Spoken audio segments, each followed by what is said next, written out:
بسم اللہ الرحمن الرحیم۔ ناظرین، اسلامی جمہوریہ پاکستان جب دنیا کے نقشے پر ایک ملک کی صورت میں، ایک اسلامی مملکت، ایک اسلامی ریاست کی صورت میں جب ابھرا تو میں یہ سمجھتا ہوں کہ اقوام عالم میں پاکستان کا جو ایک مقام، مرتبہ اور ایک الگ سے تشخص ہے، وہ محمد علی جناح کے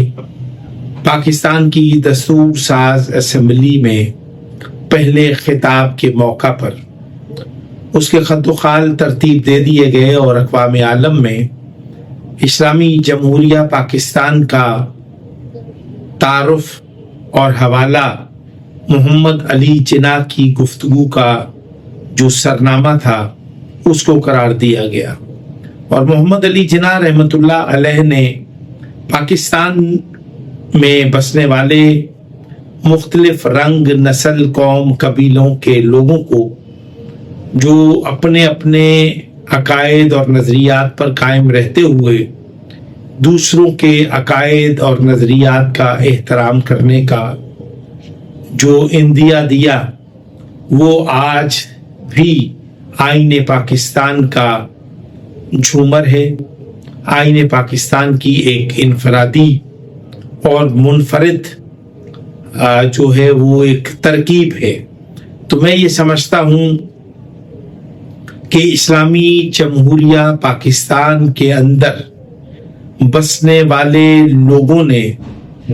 پاکستان کے آئین کے ساتھ وہ اس کی عملداری کو یقینی بنانے کے لیے اپنے حصے کا کردار ادا نہیں کیا۔ گزشتہ دنوں پاکستان میں ایک مذہبی جماعت تحریک لبیک پاکستان کی جانب سے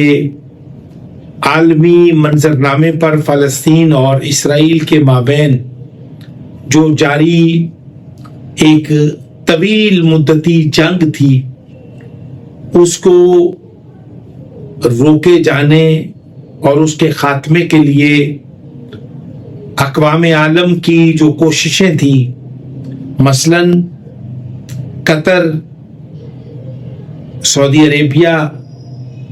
اسلامی جمہوریہ پاکستان سمیت دیگر اسلامی امہ نے اسرائیل کے ساتھ بیزاری کر کے اور فلسطینی مظلوموں کے ساتھ اظہار یکجہتی کر کے انہوں نے دنیا کو یہ بتایا کہ مسلمان اپنے جزوی اور فروعی اختلافات کو بالائے طاق رکھتے ہوئے وہ ایک قوم کی صورت میں دنیا بھر میں موجود ہے۔ لیکن گزشتہ دنوں پاکستان میں مذہبی جماعت تحریک لبیک پاکستان کی جانب سے اور ان کی قیادت کی جانب سے مظلوم فلسطینیوں کے ساتھ اظہار یکجہتی کے لیے ایک لانگ مارچ کا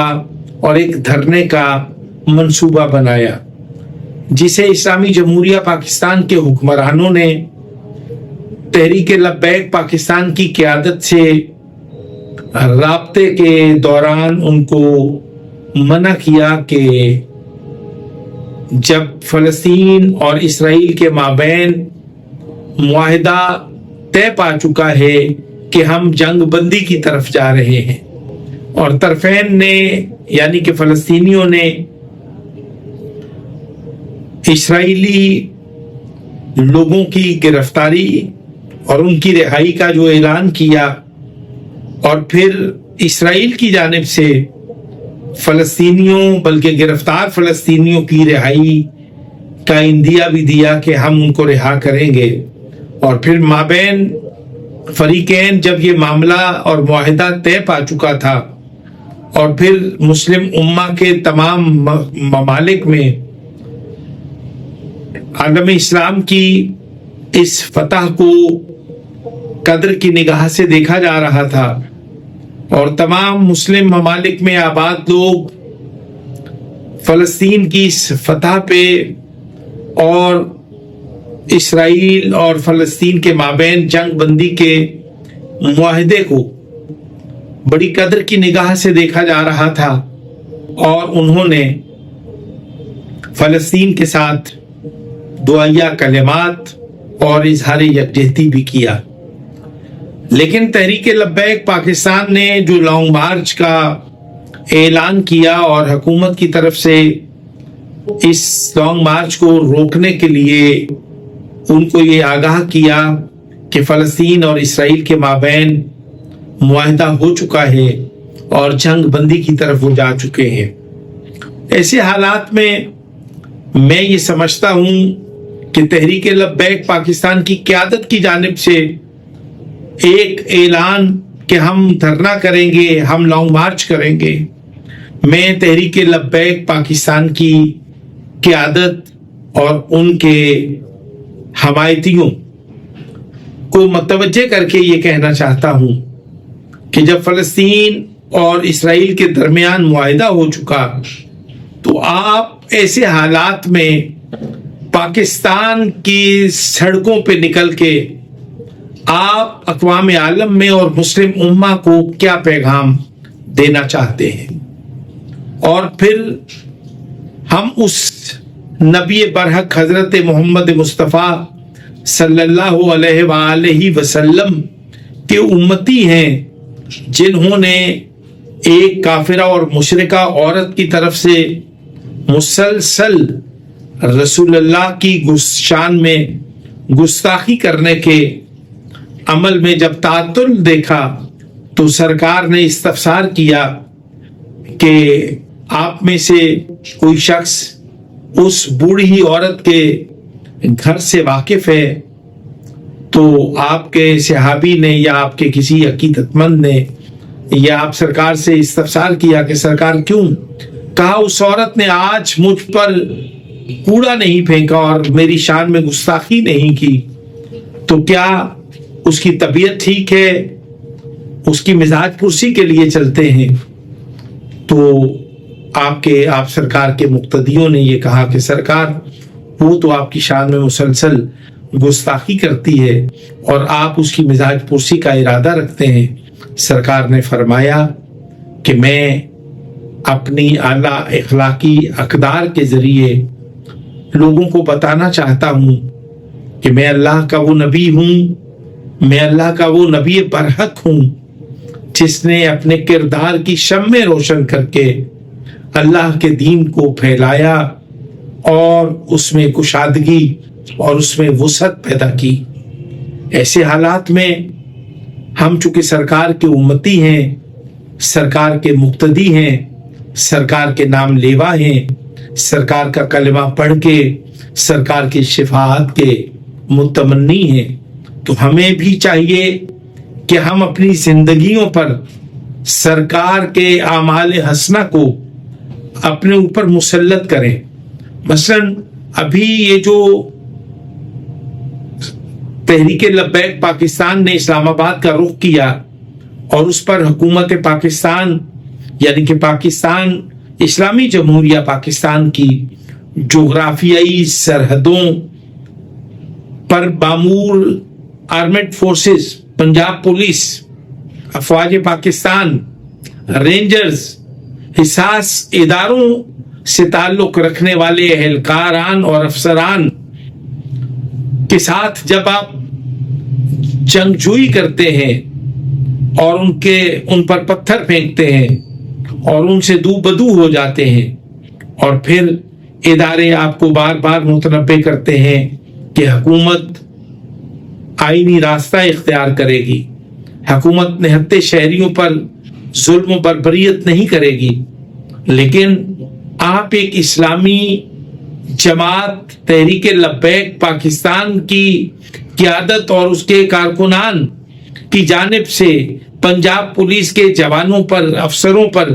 آپ حملے کریں گے، تو میں یہ سمجھتا ہوں کہ آپ نے اسلامی جمہوریہ پاکستان اور اسلامی اقدار کو پامال کیا ہے۔ یہ کوئی اسلام کی خدمت نہیں ہے، یہ کوئی پاکستان کی خدمت نہیں ہے، اور نہ ہی یہ نبی برحق حضرت محمد مصطفیٰ صلی اللہ علیہ وآلہ وسلم کا یہ طریقہ ہے کہ وہ مسلمانوں کے ساتھ، اپنوں کے ساتھ، اپنے بھائیوں کے ساتھ وہ متحارب ہوں، ان کو خون سے رنگین کر دیں اور ان کو زخمی کر دیں۔ اور پھر میں یہ سمجھتا ہوں کہ افواج پاکستان، پنجاب پولیس کے جو جوانوں نے راستہ روکا ہے، اور آپ کا جو ان سے متحارب ہونا، آپ کی قانون شکنی اور آپ کی اسلامی روایات اور اسلامی اقدار کی پامالی جو ہے وہ خلاف قانون بھی ہے، خلاف شرع بھی ہے۔ تو میں یہ سمجھتا ہوں کہ اسرائیل اور فلسطین کے مابین طویل مدتی جو جنگ جاری تھی، ایسے حالات میں تو آپ نے ان کے لیے لانگ مارچ نہیں کیا،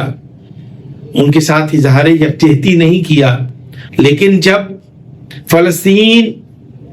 اور اسرائیل کے درمیان مفاہمتی یادداشت پر دستخط ہو چکے، جنگ بندی کا فیصلہ ہو چکا، ایسے حالات میں آپ کی جانب سے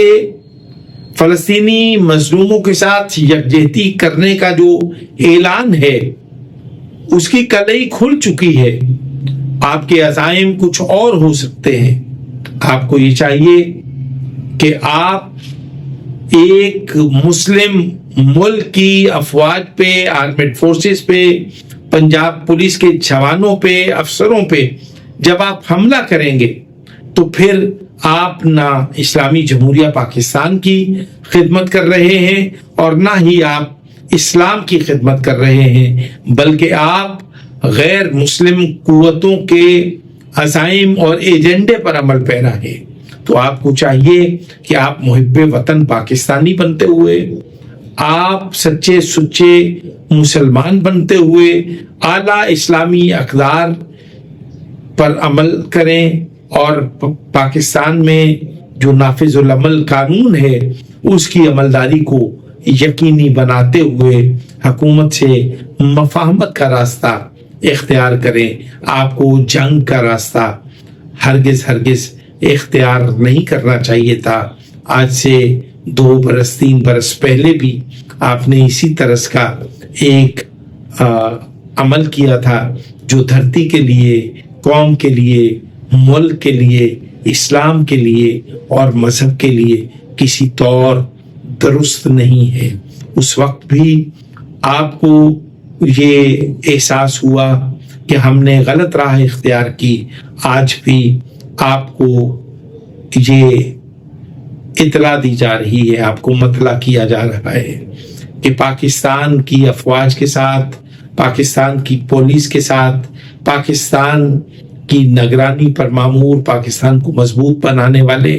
اداروں کے اہلکاروں کے ساتھ متحارب ہونا آپ کو زیب نہیں دیتا۔ آپ کو چاہیے کہ آپ پاکستان کو مضبوط بنانے کے لیے اپنے حصے کا کردار ادا کریں، اور ایسی صورتحال میں میں پھر تحریک لبیک پاکستان کی قیادت کو ان کو گزارش کرتا ہوں کہ آپ محب وطن پاکستانی اور سچے سچے مسلمان بن کر پاکستان کو مضبوط بنانے کے لیے اپنے حصے کا کردار ادا کریں۔ السلام علیکم ورحمۃ اللہ وبرکاتہ۔